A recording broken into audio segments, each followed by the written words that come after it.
Come gather round, people, wherever you go. Admit that the waters around you have grown. Accept it that soon you'll be drenched to the bone. If your time to you is worth saving, then you better start swimming or you'll sink like a stone. For the times they are a-changing.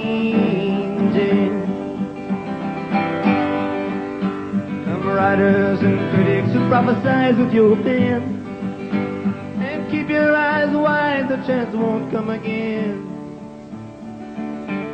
And don't speak too soon, for the wheel's still in spin. The 1950s and the swinging 60s saw a huge increase in mobility strongly based on the car culture. While governments were still producing major transport studies involving large construction projects, traffic management, or how to squeeze more performance out of the available systems, was a growing profession. In 1957, Professor Ross Blunden became the foundation professor of the first School of Traffic Engineering in Australia, located at the University of New South Wales. Here he is receiving an AITPM Career Recognition Award in 2003. Prof Blunden's school catered for a wide range of people, but an engineering degree was still a requirement for most institutes that covered traffic management.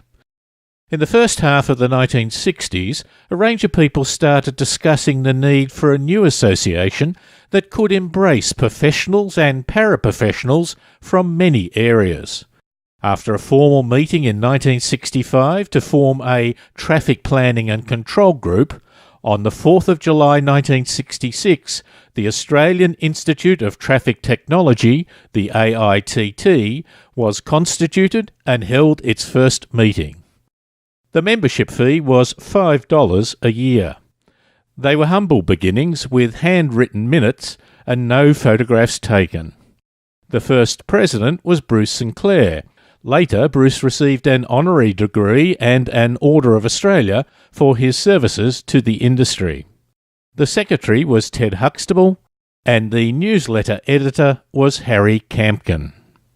At the time, there had been some great pioneers in our field, although our profession had few women. Public transport was the poor cousin of your travel options. And for traffic managers, we had few tools at our disposal. In New South Wales, we had no give-way signs, no clearways, no loop detectors, no reflective signs, no speed humps, no audible traffic signals or braille signs for sight-impaired pedestrians, and many other measures that we now consider common. And in those early days, we very much focused on attacking site-specific problems, as traffic management pioneer Harry Campkin remembers. No concept whatsoever of strategy in those days. We saw a little problem and tried to tackle that problem. No reference to what effect it might have on adjacent intersections, for example. In 1966, we had a new Prime Minister for the first time in 18 years, and our society was changing. The shape of our cities was evolving, as were our attitudes. Our cities were growing outward. For example, Roselands, the first suburban shopping centre in Sydney, was opened in 1965, and an anti-freeway movement was gaining momentum. After an encouraging start, the AITT struggled to establish a strong base. Traffic management was moving from a focus on technology that was firefighting in isolated situations towards an integrated part of traffic management and transport planning. And so in 1981 we changed our name to the Australian Institute of Traffic Planning and Management, with Fred Genoe as president. We soon had a major achievement with our first forum in 1982. It was a huge risk as we had very limited funds. A financial loss could have broken the institute. Attendance cost $60 and no catering was provided.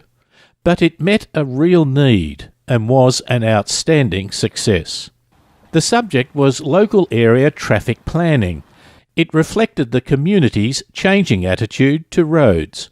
A local road was no longer for the dominant use of traffic, but access had to be managed to consider the broader impact on the community.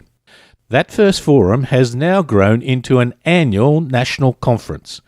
Each year this event starts with a nighttime cocktail party, followed by 3 full days of conference and forums. And we provide catering. And they are truly national conferences, as the AITPM has expanded its branches to cover all states of Australia. South Australia became the first branch in 1987, a year after the O-Bahn was introduced. Barry Hagan was the inaugural president. The branch also serves the Northern Territory. While New South Wales was the original heart of the organisation, it did not formally establish a state branch which also covered the ACT until 1989, a year after the monorail was opened. Dick Fleming was the first president. When Wendy Adam and John Carlile were, coincidentally, relocated to Queensland, the opportunity arose to start a branch in that state. The year was 1989, and Wendy was the first state president. One of the early meetings discussed whether we should widen the Pacific Highway from 1 lane in each direction. John Reid was elected the initial president of the Victorian branch in 1995, the year B-class trams were introduced to Melbourne. The branch also covers Tasmania. Finally, the West Australian branch was established in 1999 with Gary Mason in the lead. This was the year legislation for the construction of the Southern Suburbs Railway, south of Glen Iris, was passed. Branch meetings started out as nighttime events, but now they include half-day and full-day workshops, site visits, breakfast meetings, special events, social events, and sponsors' dinners. In May 2016, we held our first full webinar. In the second half of the 60s, computers enhanced our ability to look at area-wide solutions, such as a system of coordinating traffic lights. Computer modelling now covers detailed analysis at all levels of our activities. With the aid of graphic interfaces, information is more easily entered and the results are more spectacularly displayed. So in 2012, we started a modelling group to foster developments and applications in this area. Also in 2012, the AITPM started the Young Professionals Network, and we have made membership free to undergraduate students studying in appropriate areas. Our newsletters started out small and for many years were paper-based. In 2005, David Brown started producing a digital version that was distributed by email. The original proposal was to have up to 6 pages of material, but this soon reached over 30 pages for each of the 11 editions per year, as we introduced sections such as What the Media is Saying and quirky news stories. Our website has changed from a static coverage of basic information to a dynamic site with details of meetings, conferences, AITPM developments, awards, corporate strategy, and a weekly coverage of the news from industry sources and the media. To promote and reward excellence, each year we offer a number of awards. The New Zealand Study Tour Award is for the winner to attend the IPEN's Transportation Group Conference. We have also introduced awards for the top transport students in each state. And we have 3 Excellence Awards, with the overall winner receiving the Janet Brash Memorial Award, in honour of our beloved colleague, who was destined to be our first woman national president, but who tragically died of cancer at an early age. More recently, we also lost former national presidents Tony Avent and Peter Croft, whose passions and personalities helped grow the profession enormously. In 1989, the New South Wales Minister for Transport, Bruce Baird, became our first patron. In 1991, he very generously participated in our national conference as one of the key stakeholders we interviewed, rather than letting them deliver a prepared speech.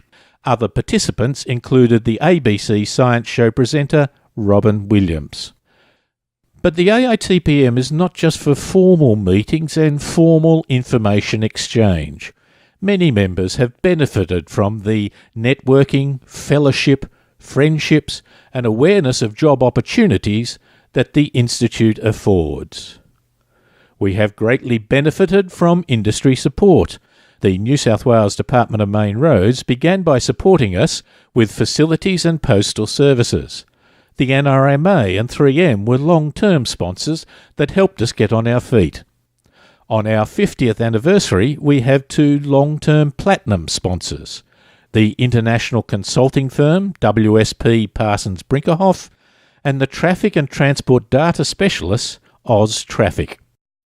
We also have 6 national sponsors: Cardno, MetroCount, PSA Consulting, SMEC, Safer Roads, and Veach Lister Consulting. And so to the future. With bold ideas and the advent of digital and other new technologies, we are moving to the next phase of innovative ways to build and manage our transport systems. The Institute's approach of encompassing all avenues for improvement is therefore even more relevant. We are in a strong financial position, but in order to reduce the burden on our volunteers and to expand our services, we will need to embrace more paid positions. From a struggle at the start to a strong organisation throughout the country, the Australian Institute of Traffic Planning and Management, the AITPM, is playing a vital role in promoting transport planning and management as a necessary, credible and desirable profession to be part of. Fred Genoe, our AITPM Foundation President, has compiled a booklet on our history so far, which has been launched at the 2016 conference and is available on our website. On our 50th anniversary, we thank all those who have had and are having the vision, energy and skills to foster this success.